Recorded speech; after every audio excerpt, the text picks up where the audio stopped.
मुझे डर ही नहीं है। राहों को अंधेरों ने जब घेरा हो मेरे, प्रभु मुझको ले चले, मुझे डर ही नहीं है। फिरों की सेना जब मेरे पीछे हो पड़ी, है बचाता यीशु मुझको, डर ही नहीं है। आराधना आराधना यीशु तुझे, आराधना यीशु तुझे, आराधना यीशु तुझे, स्वामी आराधना यीशु तुझे। जो कह दे मैं करूँगा, तेरी राहों पर मैं चलूँगा, तेरे चरणों पर ही रहूँगा, मेरे प्यारे यीशुए। जो कह दे मैं करूँगा, तेरी राहों पर मैं चलूँगा, तेरे चरणों पर ही रहूँगा, मेरे प्यारे यीशु। आराधना यीशु तुझे, आराधना यीशु तुझे, आराधना यीशु तुझे, स्वामी आराधना यीशु तुझे।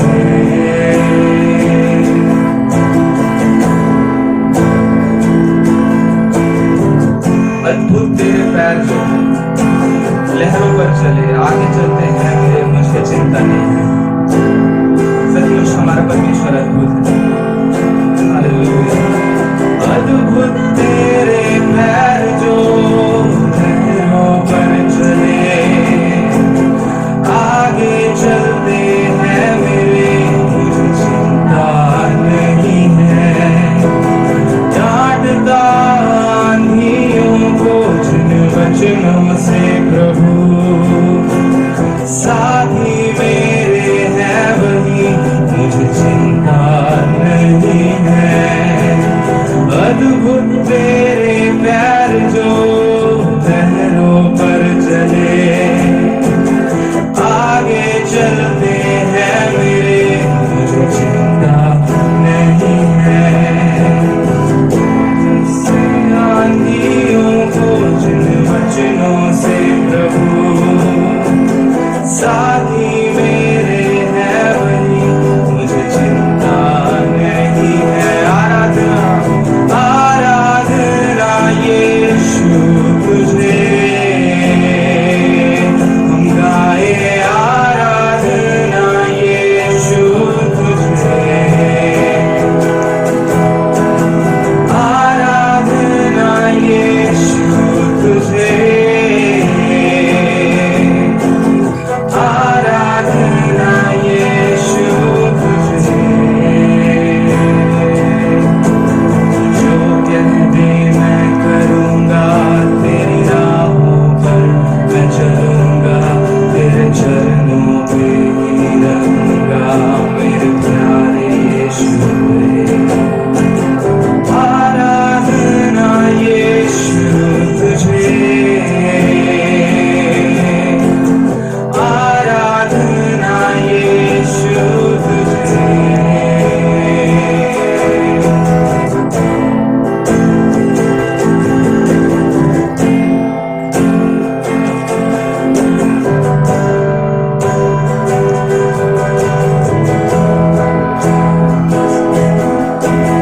राहों को अंधेरों ने जब घेरा हो मेरे, प्रभु मुझको ले चले, मुझे डर ही नहीं है। फिरों की सेना जब मेरे पीछे हो पड़ी, है बचाता यीशु मुझको,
मैं चलूंगा तेरे चरणों पे ही रहूंगा मेरे प्यारे यीशु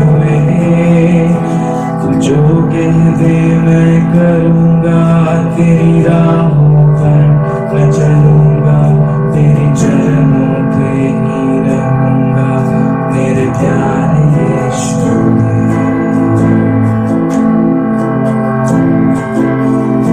तेरी आराधना करते हैं यीशु सचमुच तो वही परमेश्वर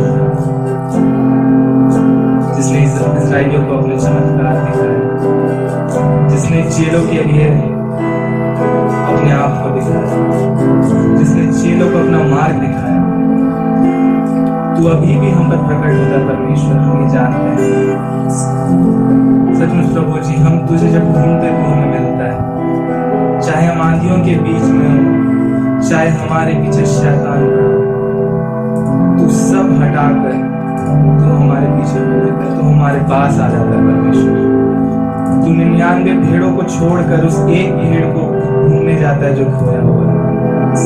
हाँ परमेश्वर तेरी उपस्थिति के लिए धन्यवाद देते खुदा सचमुच परमेश्वर तू इस जमीन पर आता है सचमुच तू अपने उस स्थान को छोड़कर आता है जहाँ पे सिर्फ और सिर्फ तुझे महिमा मिलती है परमेश्वर। हाँ परमेश्वर हम यहाँ पे भी तुझे महिमा देते हैं परमेश्वर तू स्वर्ग को छोड़कर हमारे बीच में आता है धन्यवाद देते परमेश्वर धन्यवाद देते परमेश्वर हम तेरी स्तुति करते हैं परमेश्वर हालेलुया धन्यवाद परमेश्वर धन्यवाद धन्यवाद धन्यवाद धन्यवाद इस आराधना के लिए हम आपको धन्यवाद देते परमेश्वर हम धन्यवाद देते परमेश्वर आपने हमारी प्रार्थनाओं को आपने हमारी आराधनाओं को ग्रहण किया परमेश्वर इसके लिए हम आपको धन्यवाद देते हैं हाँ परमेश्वर इस आराधना को हम तेरे हाथ में सौंपते हैं परमेश्वर जो भी वचन बोया जाएगा खुदा हमारे जीवन में काम करने पर इन सारी बातों को तेरे हाथ में सौंप कर इस आराधना को तेरे हाथ में सौंप कर इस दुआ को यीशु मसीह के नाम से मांगते हैं।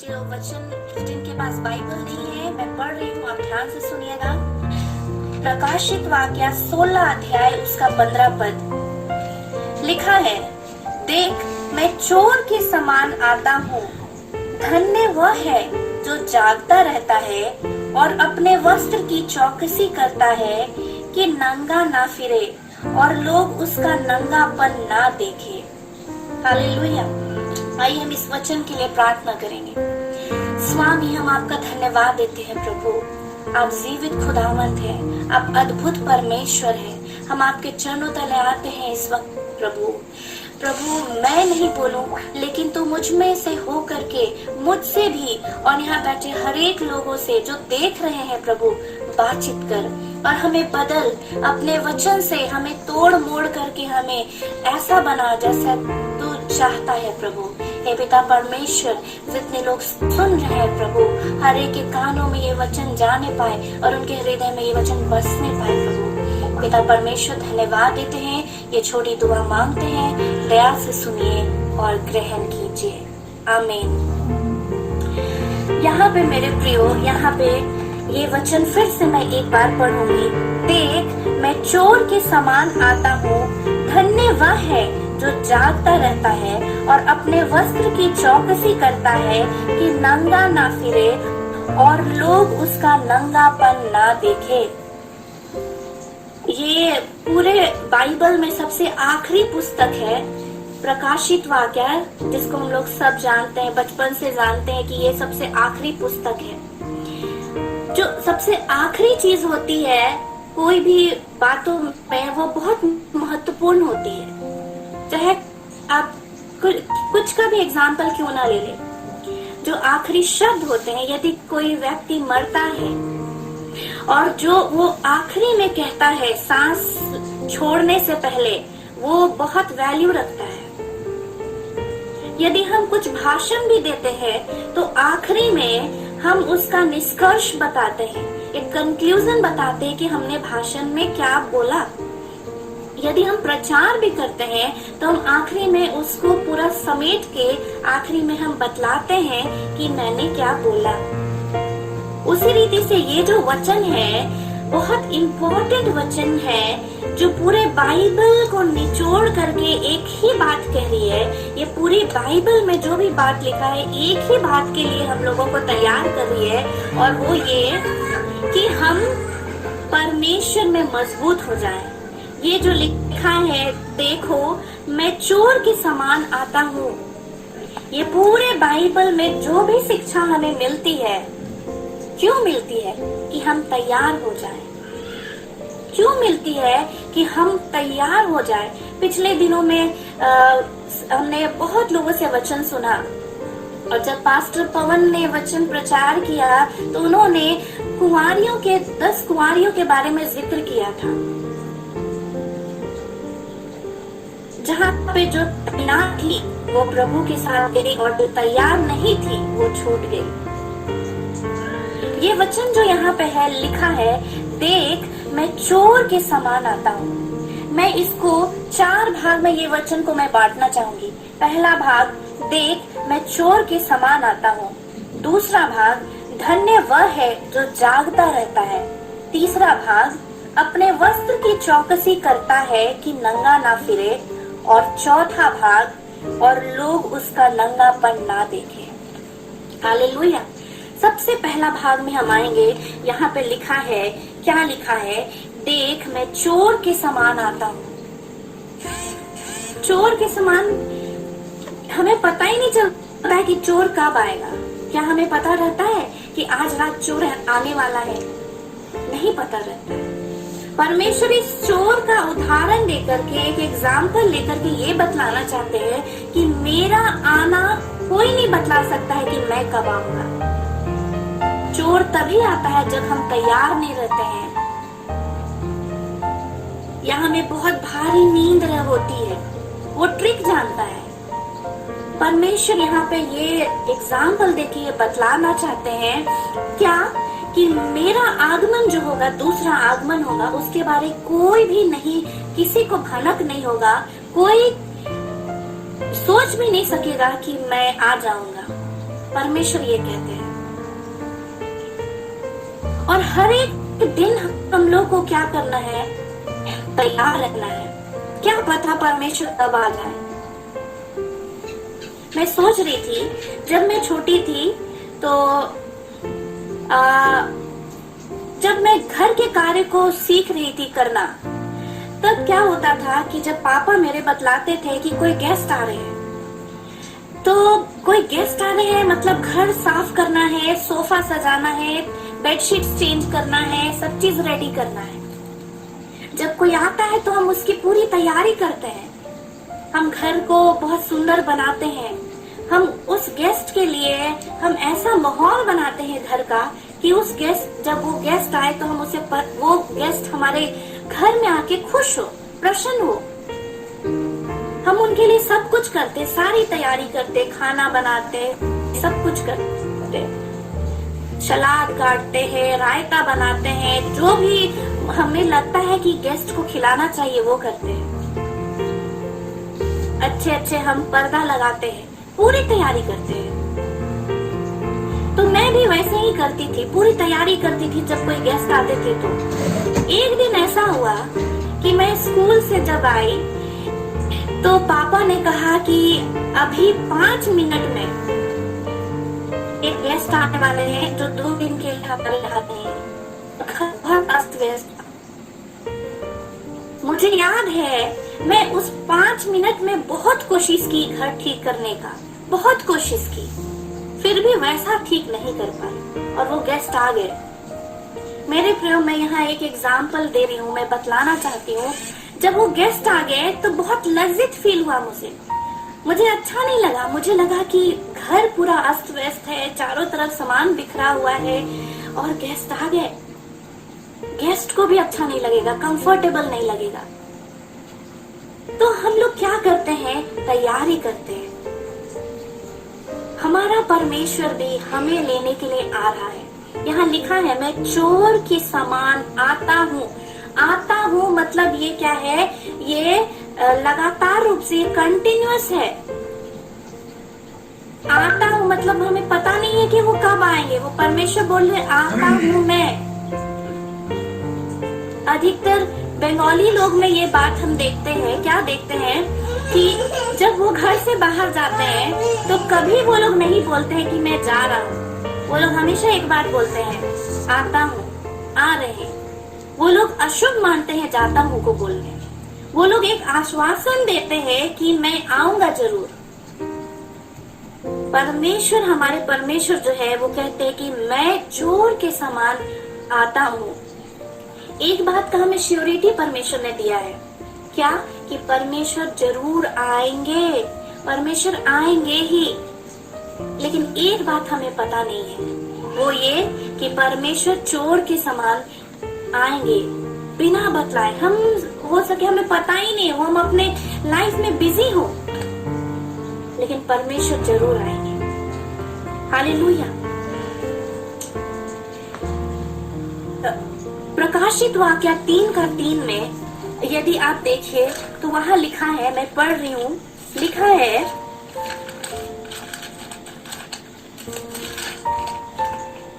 इसलिए स्मरण कर कि तूने कैसी शिक्षा प्राप्त की और सुनी थी और उसमें बना रह और मन फिरा।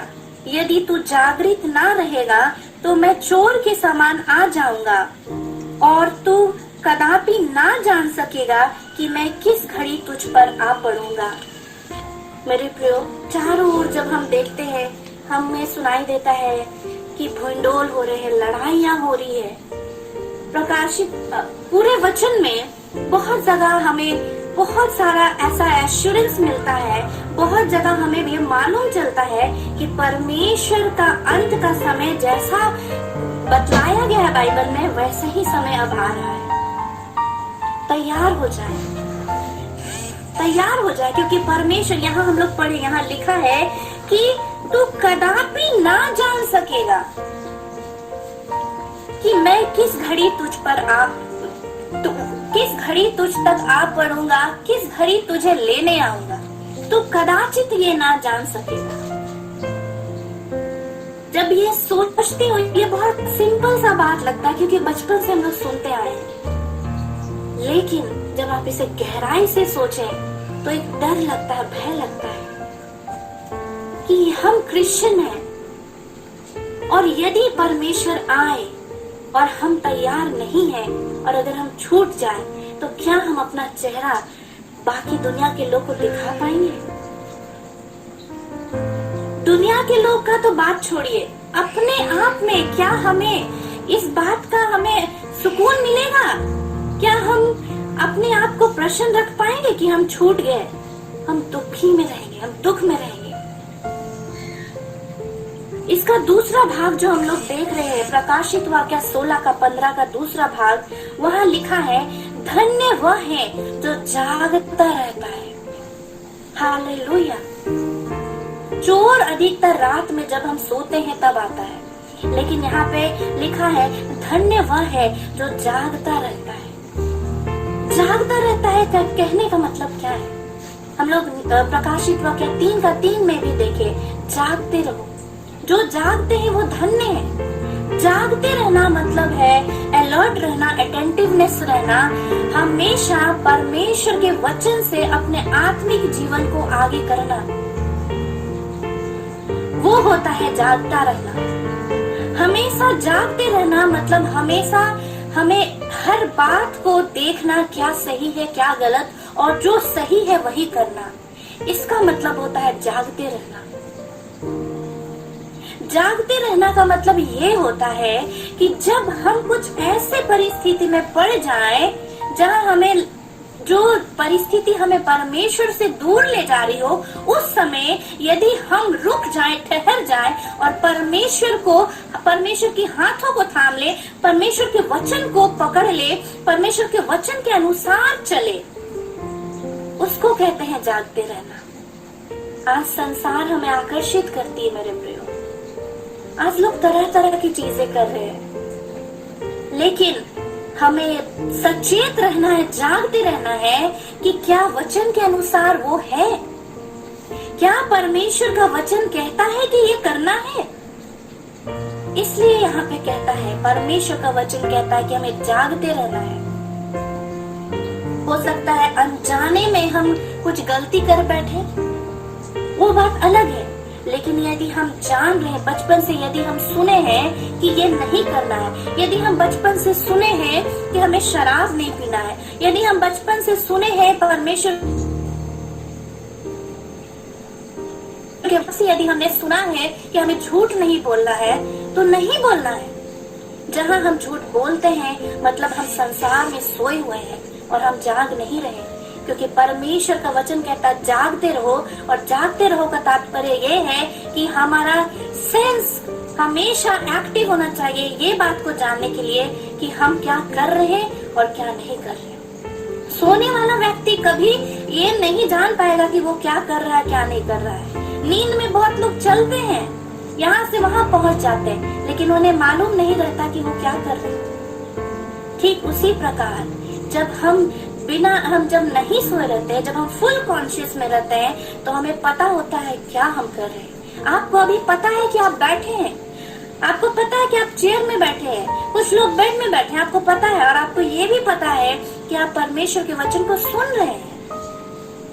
तो जब हम जागते रहते हैं तो हमें पता रहना चाहिए कि हम क्या कर रहे हैं और सही चीज को हमें करना है। जो वचन हमें बतलाती है वही चीज हमें करना है। यदि हम कुछ भी एक चीज में चूक कर जाते हैं मेरे प्रियो, तब शैतान प्रसन्न हो जाता है और हमें संसार में हम तब क्या करते हैं, हम सोए हुए हो जाते हैं, हम जागे हुए नहीं होते हैं। हालेलुया। यहाँ पे देखिए मरकुस 13 अध्याय में 33 से अगर आप आगे पढ़िएगा, 33 से आगे पढ़िएगा, वहाँ पे एक मास्टर के बारे कहा है, एक मालिक के बारे में वहाँ वर्णन है जो अब बहुत दूर देश को जा रहा है और घर की चाबी को वो उस घर के नौकर चाकर के हाथ में दे करके जा रहा है, और वो ये बोल रहा है कि मैं जल्द आता हूँ, मैं आऊंगा, पर वो नहीं बतलाते हैं कि मैं कब आऊंगा। जो नौकर है उस घर में, जो सेवक है, वो हर दिन हर रात राह देख रहे होंगे कि मालिक जब आए तो घर ठीक ठाक होना चाहिए। मालिक जब आए तो मैं द्वार पे खड़ा रहना चाहता हूँ ताकि मैं अपने मालिक का क्या करूँ, मैं स्वागत करूँ। मालिक नहीं बताए कि वो दिन में आएंगे कि रात में आएंगे, या शाम में आएंगे या रात के 12 बजे आएंगे, लेकिन चौकस रहने की जरूरत है। ठीक परमेश्वर जो है वो हमें चेतावनी देते हैं कई बातों से। कितने वचन से हमने सुना है कि हमें जागना है। अब उठ जाइए क्योंकि समय निकट है। प्रकाशित वाक्य 1 का 3 यदि आप पढ़ेंगे, वहाँ पे ये वचन मुझे बहुत घायल करता है। यहाँ भी यही लिखा है, धन्य है वह जो इस भविष्यवाणी के वचन को पढ़ता है और वे जो सुनते हैं और इसमें लिखी हुई बातों को मानते हैं, क्योंकि समय निकट है। समय निकट है, समय निकट है। और यहाँ पे परमेश्वर का वचन कहता है, धन्य है वे जो परमेश्वर के वचन को पढ़ते हैं। हालेलुया। अभी जब हम लोग अपने अपने घर में इस क्वारंटीन में, हमारे पास बहुत सारा समय है। हम अभी बहाना नहीं कर सकते कि हमारे पास समय नहीं है, हम वचन कैसे पढ़े। अभी हम घर पे हैं और enough of time we have, बहुत समय है। जरूरत है कि हम डिवोशन करें, परमेश्वर के वचन को पढ़ें और वचन क्या बोलती है उसको सुनने की कोशिश करें और अपने जीवन में अमल करें। यहाँ पे लिखा है कि जो उसके वचन को सुनते हैं और इसमें लिखी हुई बातों को मानते हैं। मेरे प्रिय में प्रकाशित वाक्य 16 का 15 से मैंने शुरू किया है, जहाँ लिखा है, देख मैं चोर के समान आता हूँ, धन्य वह है जो जागता रहता है और अपने वस्त्र की चौकसी करता है। मैं तीसरे भाग में मैं आना चाहती हूँ जहाँ पे लिखा है, जो अपने वस्त्र की चौकसी करता है। ये भाग में मैं आना चाहती हूँ, वस्त्र की चौकसी करना, कि नंगा ना फिरे। ये जो है ये तीसरा भाग है जिससे मैं कहना चाहती हूँ, ये वस्त्र के चौकसी हमें करना है। अभी जो हम यहाँ पढ़े, क्या पढ़े, प्रकाशित वाक्य 1:3 में जो वचन को पढ़ता है, जो उनके सुनते हैं और उसमें लिखी हुई बातों पर चलते हैं। और प्रकाशित वाक्य 3:3 जब हम पहला भाग पढ़े थे, वो ये पढ़े थे कि इसलिए स्मरण कर कि तूने कैसी शिक्षा प्राप्त की और सुनी थी। बहुत दिनों से हम लगभग 1 साल में लगभग हम 52 सरमन्स रफली हम ऐड कर रहे हैं। 52 सरमन्स, 52 वचन हम सुनते होंगे हर एक संडे। अगर आप काउंट करें तो, और कभी आप हो सके तो सेल ग्रुप्स में बैठे हो, 52 वचन या तो 50 वचन हम सुनते हो। लेकिन क्या वो वचन हमें याद है? क्या वो वचन पर आज तक हमने चला है? इस बात को देखना है। यहाँ पे लिखा है कि अपने वस्त्र की चौकसी करता है। अपने वस्त्र की जो चौकसी करता है कि नंगा ना फिरे। हालेलुया। यहाँ पे जो हम लोग, मैं एक वचन आपको बताना चाहूंगी, उसी का प्रकाशित वाक्य 3:4 से 5 में बताना चाहूंगी। यहाँ लिखा है, पर हाँ, सरदीस में तेरे यहाँ कुछ ऐसे लोग हैं जिन्होंने अपने अपने वस्त्र अशुद्ध नहीं किए। वे श्वेत वस्त्र पहने हुए मेरे साथ घूमेंगे, क्योंकि वे इस योग्य है। जो जय पाए उसे इसी प्रकार श्वेत वस्त्र पहनाया जाएगा, और मैं उसका नाम जीवन की पुस्तक में से किसी रीति से ना काटूंगा, पर उसका नाम अपने पिता और उसके स्वर्गदूतों के सामने मान लूंगा। हालेलुया। अभी हम लोग यहाँ पे बैठे सब अलग अलग चर्च से हैं। परमेश्वर का वचन, ये जो वचन है, ये किस चर्च के लिए था? यहाँ लिखा है सरदीस की चर्च। यदि आप 3:1 में पढ़ेंगे, वहाँ लिखा है सरदीस की कलीसिया। ये सरदीस के चर्च को ये मैसेज परमेश्वर देना चाहते थे। और आज हम और आप चाहे जिस भी चर्च से हो, हम परमेश्वर के चर्च के हैं।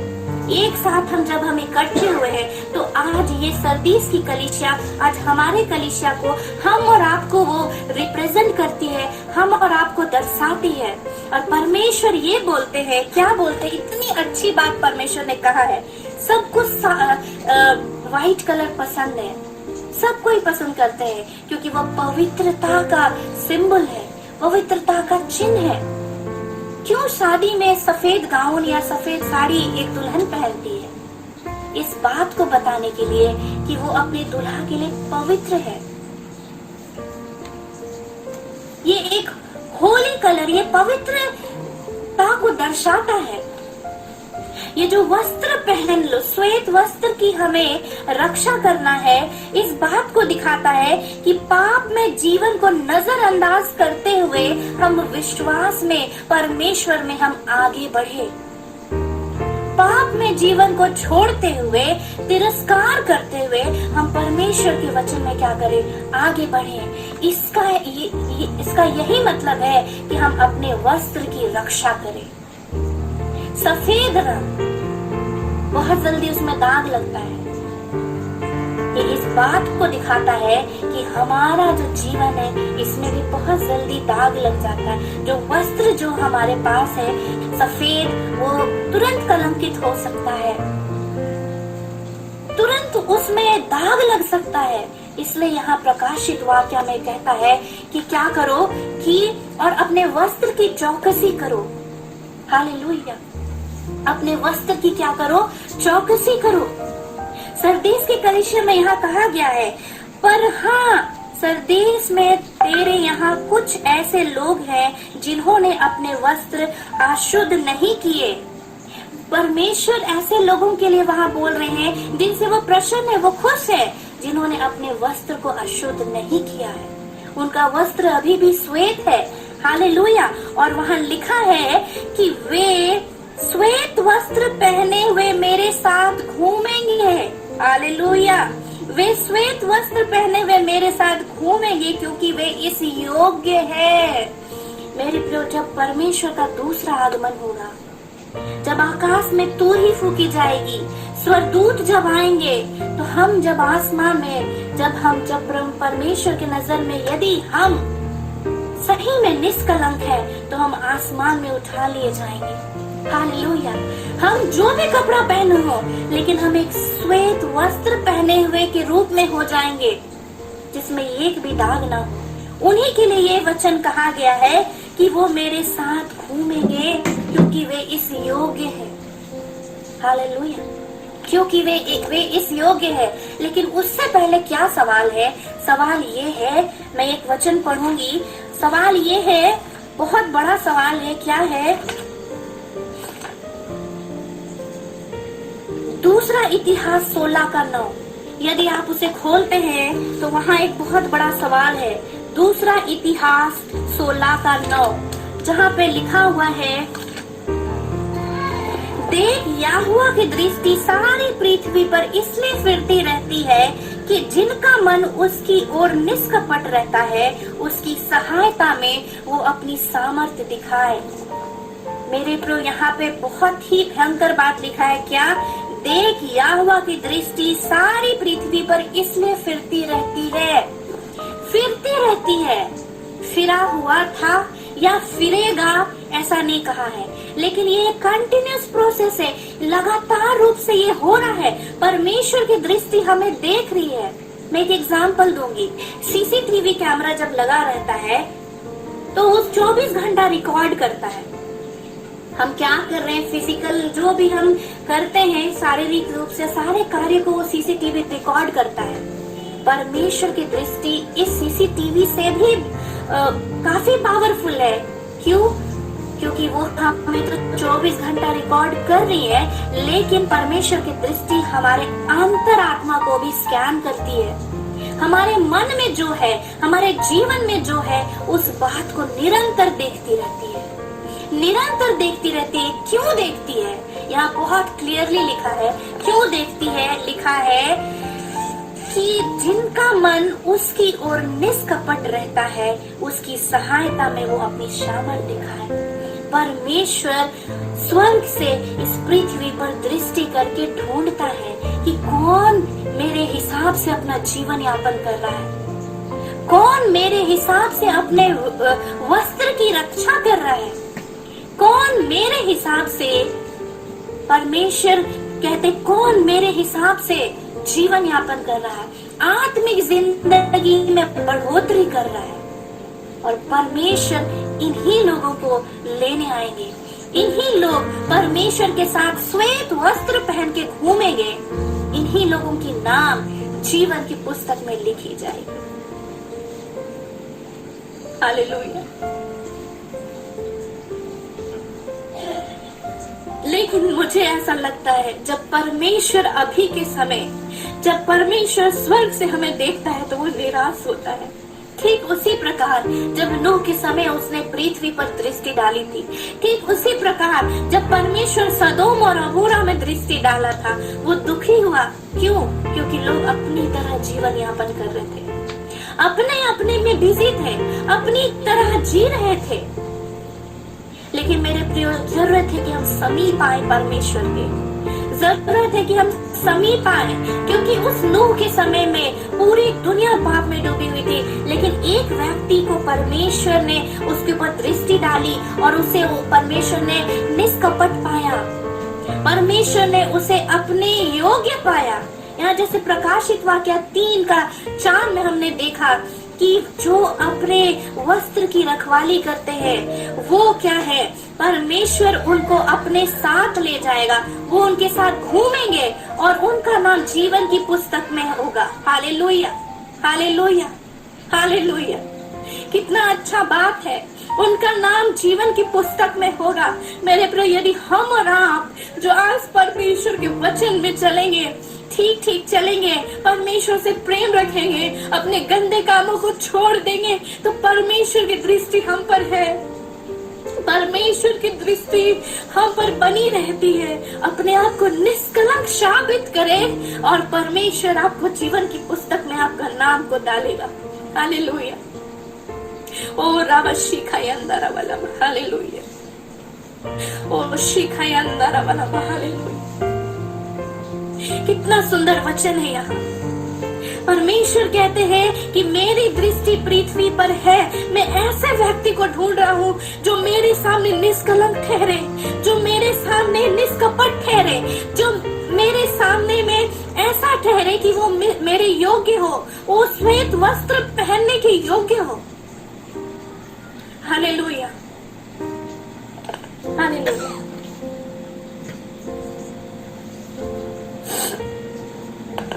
मैं एक कहानी बताना चाहती हूँ। कहानी नहीं, ये एक सच्ची घटना है।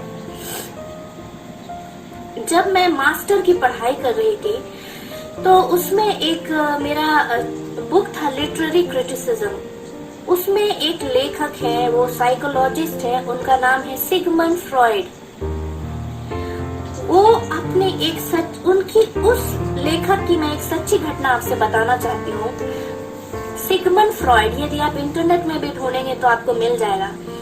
सिगमंड फ्रॉइड जो थे वो एक बार अपनी पत्नी और अपना एक छोटा बालक के साथ वो एक पार्क में गए घूमने। जब वो वहां गए पार्क में तो वहां का माहौल बहुत अच्छा था, बहुत खुशनुमा माहौल था और ये परिवार को बहुत अच्छा लग रहा था वहां समय बिताना। वहां के फूल बाग बगान देख करके वो एंजॉय कर रहे थे। वहां पे जो ठंडी ठंडी हवा बह रही थी उसे वो बहुत एंजॉय कर रहे थे। वहां पे जो चिड़ियों का चहचहाना था उसे वो एंजॉय कर रहे थे और बहुत अच्छे से वो फैमिली वहां पे अपना टाइम बिता रहा था। काफी देर वहां वो बैठे और काफी घंटों बैठने के बाद जब उन्होंने ये निर्णय लिया कि अब हमें घर जाना चाहिए क्योंकि शाम हो गया है, तब क्या होता है कि उनकी पत्नी जो होती है वो ये नोटिस करती है कि उसका बेटा उनके साथ तो है ही नहीं। उनका बेटा कहीं खो गया है, उनके साथ है ही नहीं। और वो बहुत ही परेशान हो जाती है, वो खड़े हो जाती है, चिल्लाने लगती है, पैनिक करने लगती है। वो इधर दौड़ती उधर दौड़ती है और परेशान हो जाती है, ढूंढने लगती है। लेकिन जो सिगमंड फ्रॉइड होते हैं वो शांति से बैठे रहते हैं जहाँ बैठे हुए थे और इस पर उसकी पत्नी और गुस्सा हो जाती है और तुरंत उससे झगड़ा करने लगती है। बोलती है कि आप कैसा बाप है, आप उठिए, अपना बेटा को खोजिए, हमारा बेटा खो गया है। सिगमंड फ्रॉइड अपनी पत्नी को शांत कराते हैं और बोलते हैं एक सवाल मैं पूछूंगा, तुम ध्यान से उसको सुनो और जवाब देना। तुम बैठ जाओ, शांत हो जाओ, हमारा बेटा जरूर हमें मिलेगा, बस मुझे एक उत्तर दो। मैं एक सवाल पूछूंगा, उसका एक उत्तर तुम दो। क्या तुमने हमारे बेटे को कुछ करने से मना किया था या कहीं जाने से मना किया था? तब उसकी पत्नी याद करती है और बोलती हाँ, मैंने उसे मना किया था कि तुम झरने के पास मत जाना, वहाँ काफी गहरा पानी है, तुम क्या करोगे, वहाँ डूब जाओगे। सिगमंड फ्रॉइड बोलते हैं तुम जाओ, हमारा बेटा वहीं होगा, तुम जाओ, हमारा बेटा वहीं होगा। और वो दौड़े दौड़े जाती है, रोती हुई जाती है और अपना बेटा को वो वहीं पाती है। वो अपने बेटे को गले से लगा लेती है और बोलती है कि बेटा तुम कहाँ चले गए थे, मैं बहुत डर गई थी, मैं बहुत डर गई थी। उसे गले से लगाती है, उसे चारों ओर चूमती है, उसके चेहरे में चूमती है और बोलती है बेटा तुम हमसे दूर मत जाओ क्योंकि मैं तुमसे बहुत प्यार करती हूँ। मेरे प्रियो, ये बालक के समान हम लोग भी हैं। परमेश्वर हमसे बेहद प्यार करता है, इसीलिए कुछ कुछ बातों को जो बाइबल में कहा है कि ये मत करना, ये मत करना, ये मत करना, क्योंकि परमेश्वर हमसे प्यार करता है। पर हम इसी बच्चे के समान वही करते हैं क्योंकि वो सारी बातें हमें आकर्षित लगती है। आजकल खासकर जवान लोग जिस बातों पे उन्हें चलना चाहिए वो उस बातों पे ना चल के उन्हीं बातों को करते हैं जो उनका लाभ के लिए नहीं है। ठीक इस बच्चे के समान है, लेकिन हमारा परमेश्वर पिता हमसे बेहद प्यार करता है, इसीलिए उन चीजों को करने के लिए हमें रोकता है क्योंकि वो हमारे लिए खतरा है। जैसे वो बच्चा को पता नहीं है, उसकी मम्मी बतलाई, उसे पता था कि वहाँ जाना खतरा है, वहाँ गड्ढा है, उनकी मम्मी ने मना किया था, फिर भी वो वहाँ गया। ठीक हम भी उसी प्रकार जाते हैं, क्योंकि वो चीज हमें आकर्षित करती है, संसार की चीजें हमें आकर्षित करती है। यदि हमें धूम्रपान नहीं करना है, सिगरेट नहीं लेना, बीड़ी नहीं पीना है, फिर भी वो करते ही है, क्योंकि जवान लोग यूज्ड टू हो गए हैं। लेकिन मेरे प्रिय, परमेश्वर इन सारी चीजों से खुश नहीं होता। वो आज भी हमें अपने गले से लगाता है, और आज भी परमेश्वर कहता है कि मेरे प्रिय बेटा बेटी, तुम वापस आओ, कहीं दूर मत जाओ, क्योंकि मैं तुमसे बहुत प्रेम करता हूँ, क्योंकि मैं तुमसे बहुत प्रेम करता हूँ। यहाँ लिखा है, अपने वस्त्र की हमें रक्षा करना है मेरे प्रियो, अपने वस्त्र की हमें रक्षा करना है, ताकि जब परमेश्वर आए तो हम उनके साथ बादलों में उठा लिए जाए। यहाँ लिखा है, अपने वस्त्र की रक्षा करो ताकि नंगे ना फिरो। नंगा से मुझे याद आता है आदम और हवा की कहानी। आदम और हवा को जब हम देखते हैं मेरे प्रियो, तो हम जानते हैं, उत्पत्ति, आप बात में पढ़ लीजिएगा, उत्पत्ति 2:25 में लिखा है कि वो नंगे थे पर लजाते नहीं थे, उन्हें नहीं पता था कि वो नंगे हैं। लेकिन जब वो पाप किए, तब लिखा है उत्पत्ति 3:7 में, वो लजाने लगे, वो शर्माने लगे, उन्हें पता चल गया कि वो नंगे हैं। उससे पहले परमेश्वर अपने उस श्वेत वस्त्र से उन्हें ढका था, लेकिन जब उन्होंने पाप किया तब वो नंगे हो गए, यही ये नीति वचन में यही कहने का तात्पर्य है। ये वचन, ये परमेश्वर इसीलिए कहते हैं कि अपने वस्त्र की रक्षा कर, कि हम नंगे ना हो जाए। यदि हम पाप करते मेरे प्रिय, हम नंगे हो जाते हैं। फिर हम देखते हैं कि आदम और हवा क्या किए, पत्ता से अपना ड्रेस बनाने लगे, पत्तों से अपने शरीर को, अपने तन को ढांकने लगे, नंगापन सामने आ गया। आज हमें जरूरत है, देखें हम कहाँ हैं, कैसे हैं। क्या हमारे जीवन से कुछ ऐसा बात हुआ है कि हम अपने वस्त्र की रक्षा नहीं कर पाए हैं?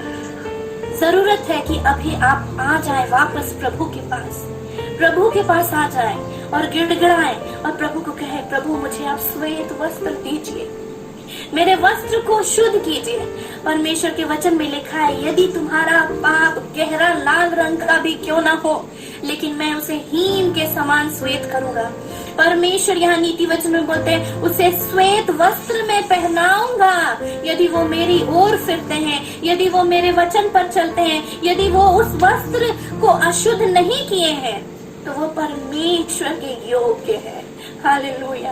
और धन्य है ऐसे लोग, क्योंकि परमेश्वर ऐसे लोगों को ढूंढता है, उनकी दृष्टि ऐसे लोगों पर बनी रहती है। परमेश्वर उस भीड़ में ढूंढता है कि कौन ऐसे व्यक्ति हैं जिन्होंने अपने वस्त्र को अशुद्ध नहीं किया है, जिन्होंने अपने वस्त्र को शुद्ध रखा है। Hallelujah, hallelujah. और आखिरी जो भाग है इस वचन का, कि लोग उसका नंगापन ना देखें। मेरे प्रियो, लोग उसका नंगापन ना देखें। आप याद कीजिए नूह के बारे। नूह जब एक समय था, काफी वो दाख की बारी जब वो लगाया, तो दाख रस को पी करके वो मतवाला हो गया था। इसका वर्णन आपको उत्पत्ति 9 अध्याय का 20 से आपको मिलेगा, जहाँ पे वो नंगा हो जाता है मतवाला होकर के। और अब परमेश्वर के वचन में हम अब देखते हैं कि परमेश्वर मतवालापन से घृणा करता है। चाहे वो नशा किसी भी चीज का क्यों ना हो, चाहे वो नशा अफीम का क्यों ना हो, चाहे वो नशा ड्रग्स का क्यों ना हो, चाहे वो नशा शराब का क्यों ना हो, चाहे वो नशा किसी भी चीज का क्यों ना हो, मतवालापन से परमेश्वर घृणा करता है। वो एक मूर्ति पूजा के समान है। और हम लोग देखते हैं वो नंगा हो जाता है, और उसका जो बेटा होता है हाम, वो अपने पिता का नंगापन को देख करके वो उसको अच्छा नहीं लगता है। कोई भी व्यक्ति, मेरे प्रिय, कोई भी व्यक्ति नहीं किसी को नंगा देखना चाहता है। कोई भी व्यक्ति किसी को नंगा नहीं देखना चाहता है। लोग अब वस्त्र को नंगे व्यक्ति के ऊपर ढक देते हैं। वचन बतलाती है यदि हम अपने वस्त्र की रखवाली नहीं किए हैं तो हम नंगे फिरते हैं और लोग हमें उसी हालत में देख रहे हैं। लोग हमें उसी हालत में देख रहे हैं। मेरे प्रियो, यदि अगर आप पढ़ेंगे वचन में तो एक वहाँ दूसरा कुरिन्थी 3:3 में लिखा है कि हम मसीह के पत्री हैं। हम मसीह के पत्री, आप ये वचन पढ़ लीजिएगा पूरा। दूसरा कुरिन्थी 3:3 में लिखा है हम मसीह के क्या है, हम पत्री हैं। और यदि परमेश्वर का गुण जो है वो हमारे अंदर नहीं है तो हम मसीह के पत्री नहीं है और हम नंगे घूम रहे हैं और लोग हमें उसी हालत में देख रहे हैं। मेरे प्रिय, यहाँ लिखा है कोई तुम्हें नंगा ना देखे। जब हम पाप करते हैं तो हम नंगा हो जाते हैं। नूह जब यहाँ मतवालापन किया वो नंगा हो गया। यहाँ एक शारीरिक नंगापन को देख रहे हैं हम लोग वचन में, लेकिन ये नंगापन किस बात को दर्शाता है? हमारा जीवन को आत्मिक नंगापन को दर्शाता है। जरूरत है कि हम लौट आए। हम उस बच्चे के समान ना बने जो अपने माँ बाप को परेशान करते हुए वो उस झरने के पास जाता है, क्योंकि वो झरना उसको बहुत आकर्षित करता है। कई बार हमें भी ऐसे लगता है कि क्यों परमेश्वर इस बात के लिए हमें रोक रहे हैं, जबकि ये बात इतना अच्छा लग रहा है मुझे, इतना अच्छा मुझे ये बात लग रहा है, तो क्यों परमेश्वर ये बात के लिए मुझे रोक रहा है?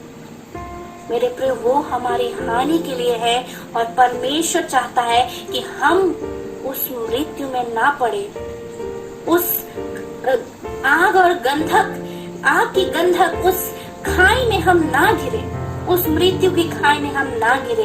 लेकिन परमेश्वर चाहता है कि हम श्वेत वस्त्र पहन के परमेश्वर के साथ में रहें, ताकि हम परमेश्वर के योग्य बने। हालेलुया। पिछले दिनों में हम लोग बहुत सारे वचन को देखे। हमने सुना, रूपा मामी के वचन में हमने सुना कि उस सीढ़ी के नीचे और कैसे लोग रुके हुए थे।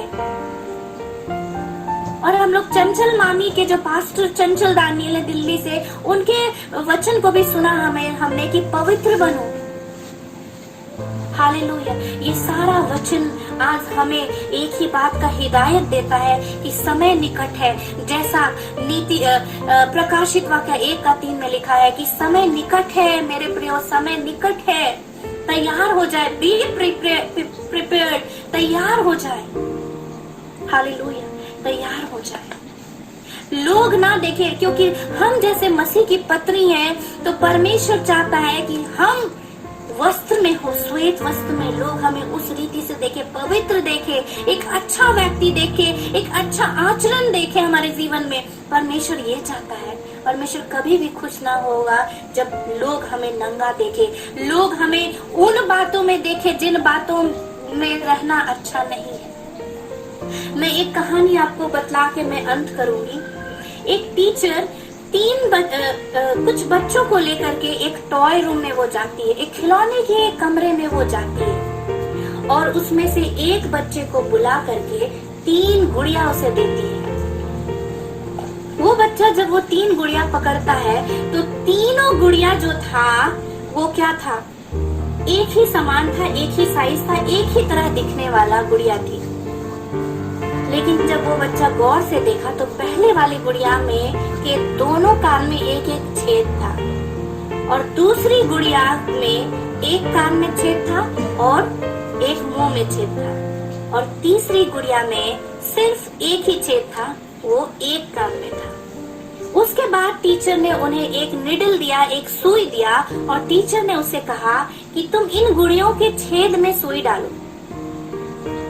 पहला गुड़िया को बच्चा लिया और उसके छेद में जो एक कान में था वो डाला तो वो सुई दूसरे कान से निकल गया, क्योंकि इधर भी छेद था। जब वो दूसरी गुड़िया पे सुई डाला तो यहाँ से डाला, एक कान से डाला और वो सुई मुंह से निकल गया। क्यों? आप याद कीजिए, उस गुड़िया में एक कान में छेद था और एक मुंह में छेद था। तीसरी गुड़िया में एक ही छेद था। जब वो सुई डाला अंदर तो वो सुई कहीं से बाहर नहीं निकला, कहीं से नहीं निकला। तो टीचर बच्चों को पूछी, तुम आज क्या सीखे इस एक्टिविटी से क्या सीखे बच्चों? तो कोई कुछ नहीं बतला पाए। टीचर ने कहा, मेरी बातें जो है, मैं जो भी शिक्षा तुम लोगों को देती हूँ वो तुम्हें भी सुई के समान ही चुभती होंगी, मेरी हर एक बातें। और बहुत बच्चे आप लोग ऐसे हैं कि आप इधर से सुनते होंगे मेरे बातों को और इधर से क्या करते होंगे, निकाल देते होंगे, ठीक पहली गुड़िया के समान। और बहुत बच्चे ऐसे हैं जो आप सुनते हैं और बतलाते हैं कि मैडम ने आज ये कहा, ठीक दूसरी गुड़िया के समान बोलते हैं, बतलाते हैं दूसरों को, इधर से सुनते हैं और सुई इधर से निकल जाता है। ठीक उसी प्रकार मेरी बातों को सुन करके आप भी बोलते हैं। लेकिन जो तीसरी गुड़िया है उसे मैं बहुत पसंद करती हूँ, क्योंकि उसमें सुई घुस के कहीं से नहीं निकला। ठीक उसी प्रकार बहुत बच्चे ऐसे भी हैं जो मेरी बातों को सुनते हैं और अंदर ही रखते हैं और उसे अमल करते हैं। और टीचर बोली कि ऐसे बच्चे जीवन में सफलता को प्राप्त करेंगे, ऐसे बच्चे बड़े होकर के महान व्यक्ति बनेंगे जो मेरे वचन को सुन के मन में रखते हैं। ठीक उसी प्रकार मेरे प्रियो, हम लोग कहीं ना कहीं इस 3 गुड़िया की कैटेगरी में फिट खाते हैं। आप अपने आप को आज जांचे टटोले, क्या आप पहली गुड़िया है, क्या आप दूसरी गुड़िया है, या आप तीसरी गुड़िया है। हमें जरूरत है तीसरी गुड़िया के समान बनने का, उस वचन को अंदर अमल करने का, उस वचन को बोलने का ही सिर्फ नहीं, उस वचन को सुन के दूसरे कान से निकालने का सिर्फ नहीं, लेकिन उस वचन को अमल करने का। आज जो हमने यहाँ वचन देखा, क्या देखा, देख मैं चोर के समान आता हूँ, धन्य वह है जो जागता रहता है। जागता रहने का मतलब प्रकाशित वाक्य 1:3 में लिखा है, धन्य है वह जो परमेश्वर के वचन को पढ़ता है, सुनता है और मानता है, वही जागता रहता है और अपने वस्त्र की वही चौकसी करता है, और वो नंगा ना फिरेगा, लोग उसके नंगेपन को नहीं देखेंगे। Hallelujah, hallelujah, hallelujah.